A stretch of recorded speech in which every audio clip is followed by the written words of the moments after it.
Hello good morning बच्चों, welcome back in NR maths classes. बेटा मैं आज आपको इस वीडियो में DAV class 8 maths chapter number 4 direct and inverse variation worksheet number 2 कराने जा रही हूँ। इसके कुछ क्वेश्चंस तो चलिए देखिए। क्वेश्चन नंबर 3 मैं आपको स्टार्ट करा रही हूँ इस वीडियो में।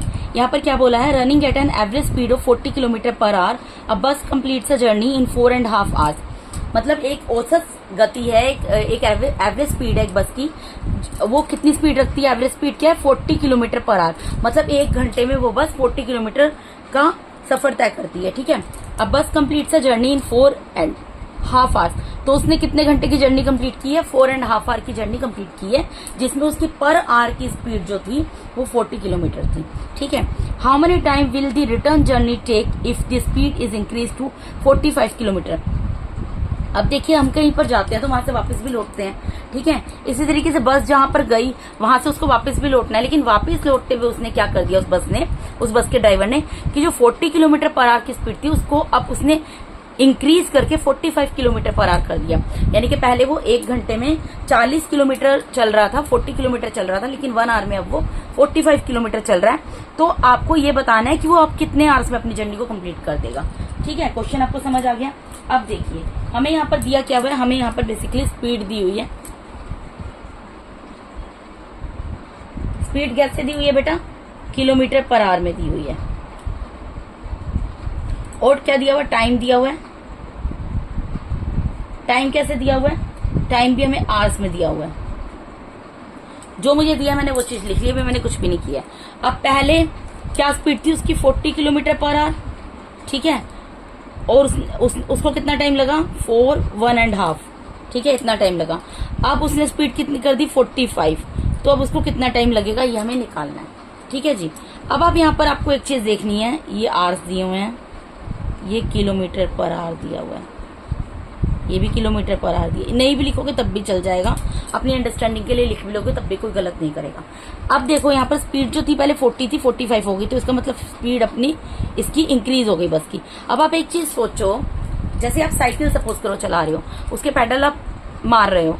साइकिल जब आप धीरे धीरे चलाओगे तो आपको जहां पर भी पहुंचना है वहां पर आप लेट पहुंचोगे। लेकिन अगर आप उसी साइकिल की स्पीड को बढ़ा दोगे और जल्दी जल्दी उसको चलाओगे तो आप वहां पर जल्दी पहुंच जाओगे ना आपको। यानी कि पहले टाइम ज्यादा लग रहा था क्योंकि आप साइकिल धीरे चला रहे थे, अब अपने साइकिल की स्पीड बढ़ा दी तो आपको टाइम क्या हो गया, कम लगा। इसी तरीके से जो बस ड्राइवर है, जब उसने 40 किलोमीटर पर आवर की स्पीड रखी थी तो वो 4.5 आवर में उसने वो जर्नी अपनी कंप्लीट की थी। लेकिन जब वापस वो लौट रहा है तो उसने 40 किलोमीटर पर आवर की जगह कितनी कर दी स्पीड, 45। जब स्पीड बढ़ा दी तो टाइम क्या हो जाएगा, टाइम बढ़ेगा नहीं, अब टाइम तो घट जाएगा ना, क्योंकि वो अब ज्यादा स्पीड से आ रहा है तो इसका मतलब वो ज्यादा जल्दी पहुंचेगा।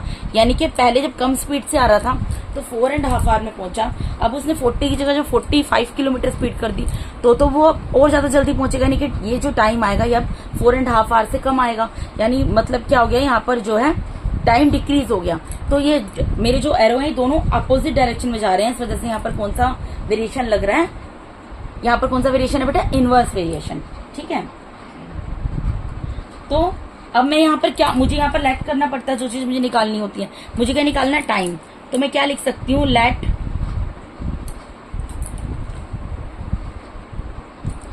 Time taken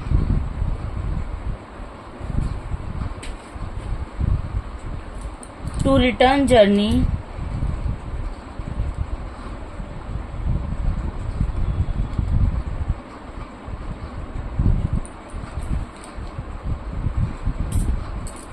with speed equals to 45 kilometre per hour equals to x hours. मैंने ये मान लिया कि जो मुझे टाइम लगेगा वापस लौटने में 45 किलोमीटर पर आवर के स्पीड से, वो कितना लगेगा, x आवर्स लगेगा। तो यहाँ पर क्या मान लिया मैंने, x आवर्स लगेंगे मुझे, जो भी इसकी वैल्यू आएगी वो हम यहाँ पे पुट कर देंगे। ठीक है, तो अब ये हमें पता लग गया इनवर्स वेरिएशन है, तो यहाँ पे वही लिख देंगे, it is a case of inverse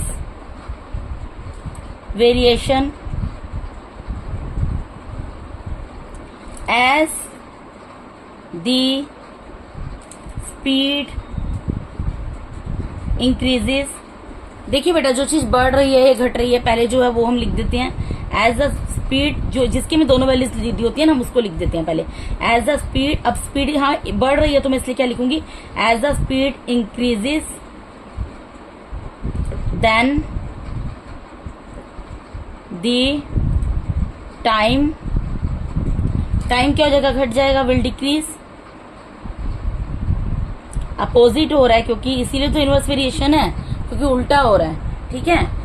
तो देयरफॉर क्या हो जाएगा, x multiply by y is equals to k constant, ठीक है। अब x यानी कि 40 multiply by 4 1.5 hour is equals to 45 multiply by x। यही है ना बेटा, यहाँ पर 40 मल्टीप्लाई बाय, मैंने आपको क्या बोला था, डिवाइड भी ऊपर से नीचे होता है और मल्टीप्लाई भी ऊपर से नीचे होता है, क्योंकि ये x की वैल्यू है, y की वैल्यू है। तो x into y, x into y, और ये क्या हो जाएंगे आपस में इक्वल, क्योंकि इन सबकी वैल्यू कांस्टेंट होती है, इक्वल होती है, ठीक है। तो इक्वल टू का साइन लगा दिया। और मैं इसको ऐसे भी कर सकती हूँ, इधर की चीज को इधर लिख सकती हूँ। ये बेटा समझाने के लिए आपको स्टेप कर रही हूँ। इस वाले पोर्शन को उठा के मैंने इधर लिख दिया और इधर वाले पोर्शन को उठाकर मैंने इधर लिख दिया, ठीक है। अब मुझे किसकी वैल्यू निकालनी है, मुझे तो x की वैल्यू निकालनी है। तो x क्या होगा, 40 मल्टीप्लाई बाय, इसको चेंज कर लो, ये मिक्स्ड नंबर है, इसको प्रॉपर फ्रैक्शन में कन्वर्ट कर लो। 2 4 8 8 प्लस 1 9 9/2 हो जाएगा, मल्टीप्लाई ये 45 इधर मल्टीप्लाई में तो डिवाइड में आएगा, तो क्या होगा 1/45 आएगा, 1/45 आएगा ना बेटा, क्योंकि मल्टीप्लाई में दिया तो इसका रेसिप्रोकल आएगा। अगर यहाँ पर कुछ नहीं है तो 1 है इसके नीचे डिनोमिनेटर में, तो इसका रेसिप्रोकल आएगा, यानी कि डिनोमिनेटर न्यूमिनेटर बन जाएगा, न्यूमिनेटर डिनोमिनेटर, वो हमने बना लिया। अब 9 1 जा 9, 9 5 जा 45, यहाँ 2 1 जा 2, 2 2 जा 4 और 1 0, फिर 5 1 जा 5, 5 4 जा 40, तो कितना आंसर आ गया 4।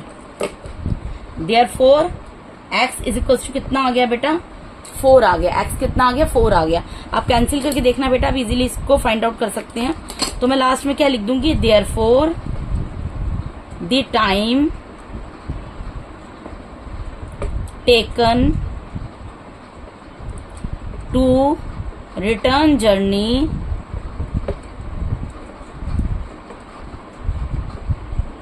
with speed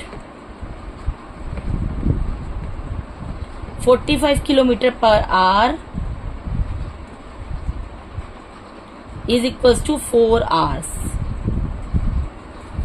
आंसर, इसका आंसर यहाँ पर क्या आ गया, 4 आवर्स, यानी कि आधा घंटा कम लगेगा। पहले 4.5 आवर लग रहा था, अब कितना टाइम लग रहा है, 4 आवर्स का टाइम लग रहा है, ठीक है बेटा। अब इसका नेक्स्ट क्वेश्चन करते हैं, क्वेश्चन नंबर 4। क्वेश्चन नंबर 4 में क्या बोल रहे हैं बेटा, क्वेश्चन नंबर 4 है, Disha cycles to her school at an average speed of 12 kilometre per hour. Disha कोई लड़की है जो कि साइकिल से अपने स्कूल जाती है और एवरेज स्पीड उसकी साइकिल की रहती है 12 किलोमीटर पर आवर, यानी कि उसकी साइकिल 1 घंटे में कितने किलोमीटर चलती है, 12 किलोमीटर चलती है। If takes her 20 minutes to reach the school, अगर उसको स्कूल पहुंचने में 20 मिनट लगते हैं। If she wants to reach her school in 15 minutes, अगर वो अपने स्कूल में, मतलब अगर उसके अपने स्कूल में 20 मिनट लगते हैं स्कूल पहुंचने में, तो उसकी साइकिल की एवरेज स्पीड क्या है, 12 किलोमीटर पर आवर है। लेकिन अगर उसको अपने स्कूल में, अगर वो चाहती है कि वो अपने स्कूल में 20 मिनट की जगह 15 मिनट्स में पहुंच जाए, what should be her average speed, तो उसकी एवरेज स्पीड कितनी होनी चाहिए, ठीक है। तो यहाँ पर क्या दिया हुआ है, पहले तुम्हें स्पीड दी हुई है किलोमीटर पर आवर में, दूसरा हमें टाइम दिया हुआ है मिनट्स में दिया हुआ है, 20 मिनट्स 15 मिनट्स ये दिया हुआ है ना बेटा, तो वो मैंने लिख दिया। अब स्पीड कितनी है, पहले इसकी स्पीड है 12 किलोमीटर पर आवर, ठीक है। तो अगर 12 किलोमीटर पर आवर स्पीड है तो कितनी देर में पहुंचती है, 12 किलोमीटर पर आवर स्पीड है तो कितनी देर में पहुंचती है ये, 20 मिनट्स में। अब अगर ये 15 मिनट्स में पहुंचना चाहती है तो इसकी स्पीड कितनी होनी चाहिए, ये आपको बताना है, ठीक है जी। तो ये आप कैसे बताएंगे, देखिए पहले तो आपको वेरिएशन चेक करना पड़ेगा। आप एक चीज सोचो, यहाँ पर मिनट्स जो है डिक्रीज हो रहे हैं, तो इसका एरो तो सिंपल सी चीज है, नीचे की तरफ चला गया, आपको पता लग गया इसीलिए, ठीक है। अब आप ये चीज सोचो कि अगर 20 मिनट्स में, मतलब अगर वो 20 मिनट में पहुंचती है स्कूल तो उसकी स्पीड 12 किलोमीटर पर आ रहा है। अब अगर वो उससे भी कम टाइम में पहुंचना चाहती है, 20 की जगह 15 मिनट में पहुंचना चाहती है, तो पर किलोमीटर पर आवर स्पीड उसकी क्या होनी चाहिए, 12 से ज्यादा होनी चाहिए, तभी तो वो जल्दी पहुंच पाएगी। ठीक है, तो इससे पता ये अपोजिट डायरेक्शन में अब मेरे एरो जा रहे हैं, तो इसका मतलब क्या है, यहाँ पर इनवर्स वेरिएशन है। ठीक है, अब यहाँ पर हमें क्या करना पड़ेगा, हमें जो चीज निकालनी होती है उसको हमें एज्यूम करना पड़ता है। तो हमें स्पीड निकालनी है, तो हम क्या लिखेंगे, let time taken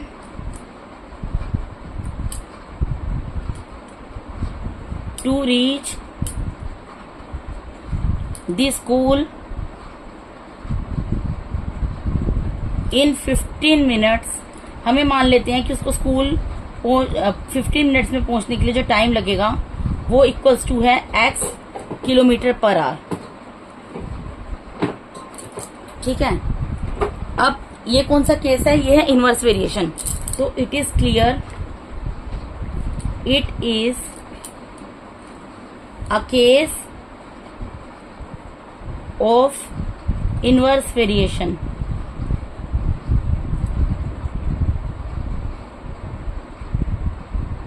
As the speed,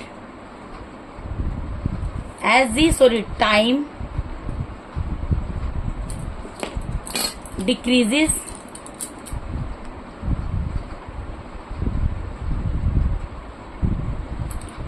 then the speed will increase। अगर टाइम घटेगा तो स्पीड क्या होगी, बढ़ेगी। ठीक है, देयरफॉर यहां पर क्या होगा, x multiply by y is equals to k, where k is constant.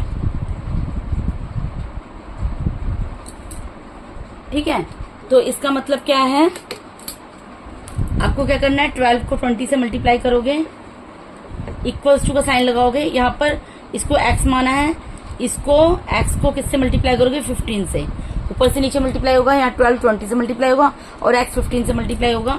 और मैं इसको इस चीज को इधर लिख रही हूँ, x multiply by 15 is equals to 12 multiply by 20। मुझे किसकी वैल्यू निकालनी है, मुझे x की वैल्यू निकालनी है, तो x अपनी जगह पर एज इट इज रहेगा, इक्वल्स टू में 12 मल्टीप्लाई बाय 20 है, 15 डिवाइड में चला जाएगा, मल्टीप्लाई भी है ना तो डिवाइड में चला जाएगा। तो जब डिवाइड में जाएगा, अब जो कैंसिल हो सकता है उसको कैंसिल कर दो आप, 5 4 जा 20, 5 3 जा 15, 3 1 जा 3, 3 4 जा 12, 4 मल्टीप्लाई बाय 4 यानी कि 16 minutes, sorry 16 kilometre per our. ठीक है, ये निकलेगी ना बेटा, 16 किलोमीटर पर आवर निकलेगी, तो मैं लिख दूंगी therefore time taken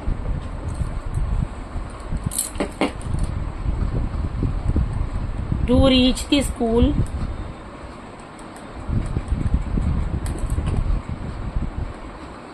is equals to in 15 minutes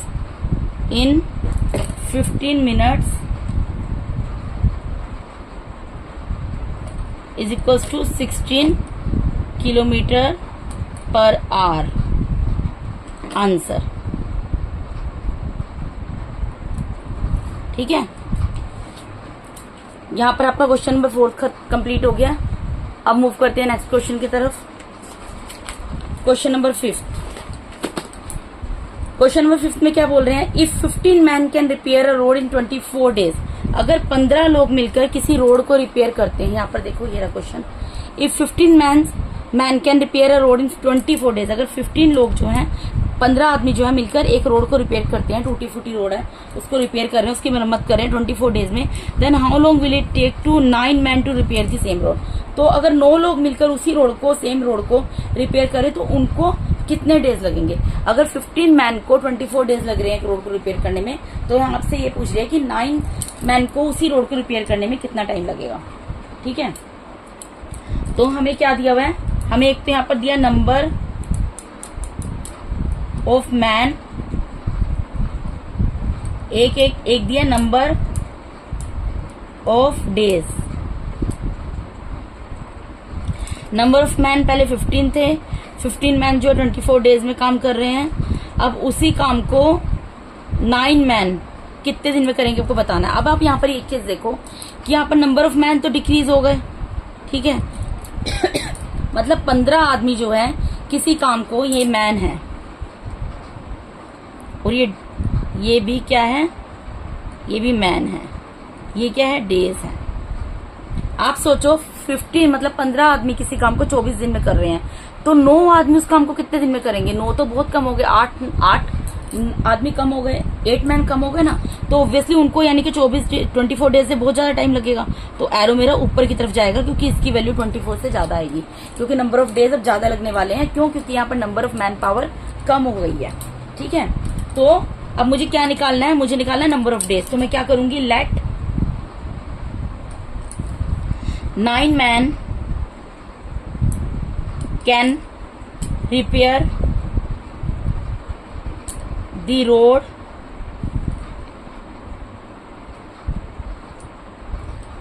the same road equals to x days। मैं ये मान लेती हूँ 9 आदमी जो हैं वो सेम रोड को x डेज में रिपेयर करेंगे। तो मैंने यहाँ पर क्या मान लिया, x डेज, ठीक है। जो वैल्यू आएगी हम यहाँ पर पुट कर देंगे। तो इट इज, अब ये इनवर्स वेरिएशन है, हमारे दोनों एरो अपोजिट डायरेक्शन में जा रहे हैं। It is a case of inverse variation. Inverse variation है as the number of man decreases. Number of man कम हो गया ना बेटा, as the number of man decreases then the number of days will increase.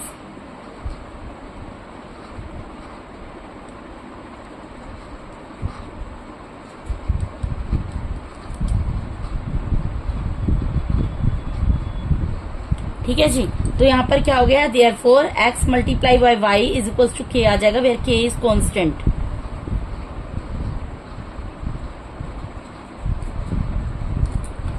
ठीक है। अब देखो x की वैल्यू यहाँ पर क्या है, पहले 15 है, मल्टीप्लाई में 24 है, इक्वल्स टू यहाँ पर क्या है 9 है, मल्टीप्लाई में x एज्यूम किया है, और मैक्स वाले जो x, ये जो वेरिएबल है इसके साथ जो मल्टीप्लीकेशन में न्यूमेरिकल डिजिट दिया उसको इधर लिख देती हूँ, इक्वल्स टू 15 अपॉन 24 इसको इधर लिख देती हूँ, क्योंकि इक्वल्स टू का साइन है, इंटरचेंज करके लिख सकती हूँ, मैंने लिख दी।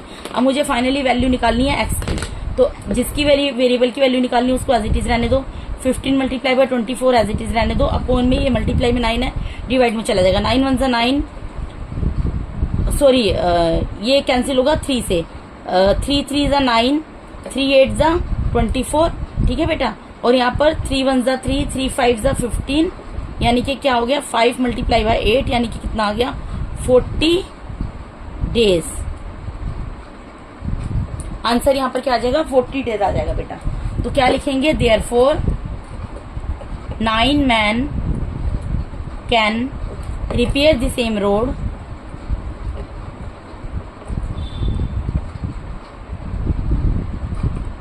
इन 40 डेज।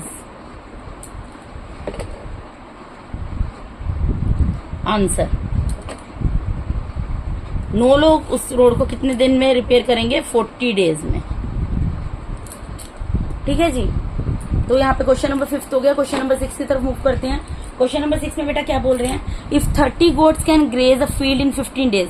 अगर 30 गोट 30 गोट्स जो हैं वो एक फील्ड को, मतलब एक फील्ड है, कोई खेत है, उसको जाके वो क्या करते हैं, वहां पे घास को खाते हैं, ठीक है, चरते हैं।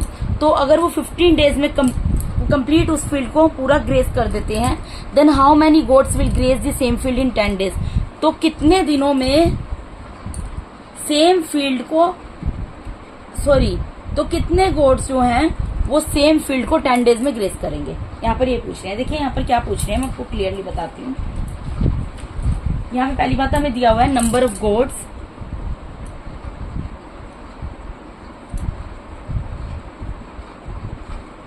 और क्या दिया हुआ है, नंबर ऑफ डेज। तो पहले तो जो चीज दी होती है सबसे पहले काम करना होता है, उसको लिखना होता है। ठीक है, ये मैंने लिख दिया।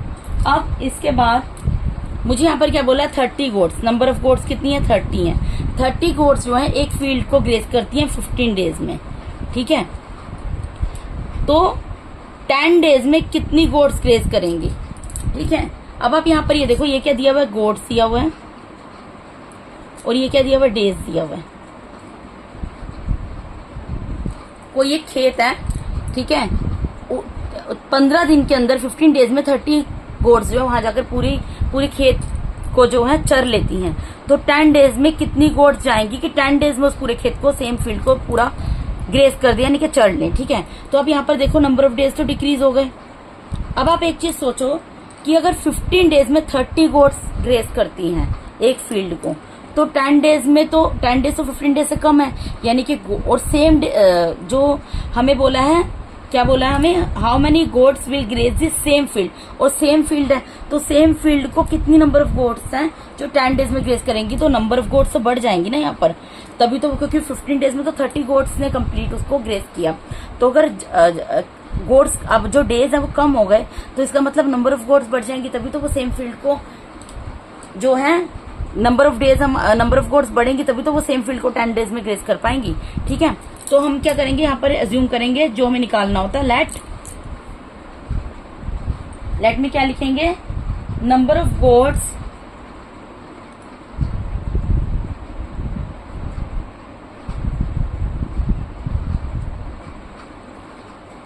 Graze the same field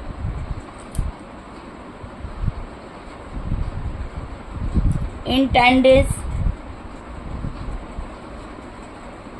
equals to x goats मान लिया मैंने, ठीक है। अब इसके बाद क्या करना है, हमें वो स्टेटमेंट लिखनी है। हमें ये पता लग गया अपोजिट डायरेक्शन में हमारे एरो जा रहे हैं, कौन सा केस है, इनवर्स वेरिएशन है, ठीक है।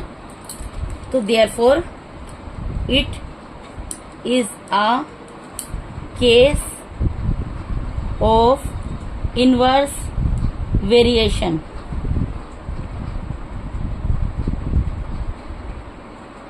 as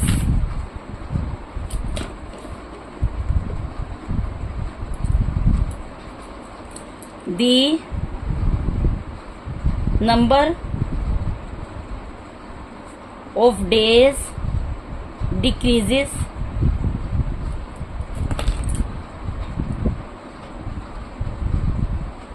then the number of goats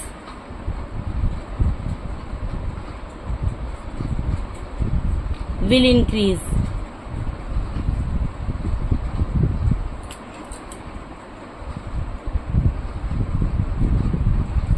ठीक है जी। तो इसका मतलब therefore x multiply by y is equals to k आ जाएगा, वेयर k इज कांस्टेंट, जहां पर k क्या होगा, मेरा कांस्टेंट होगा।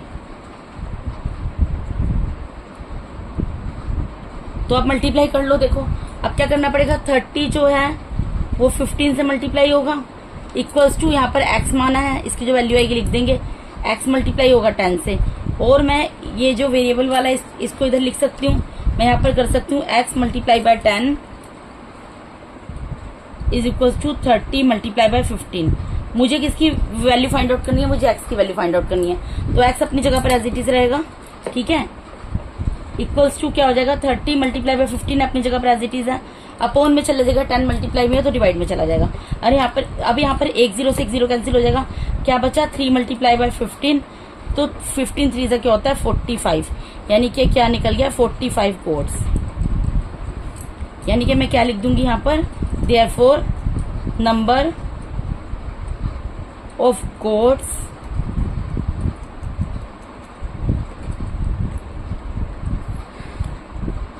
Graze the same field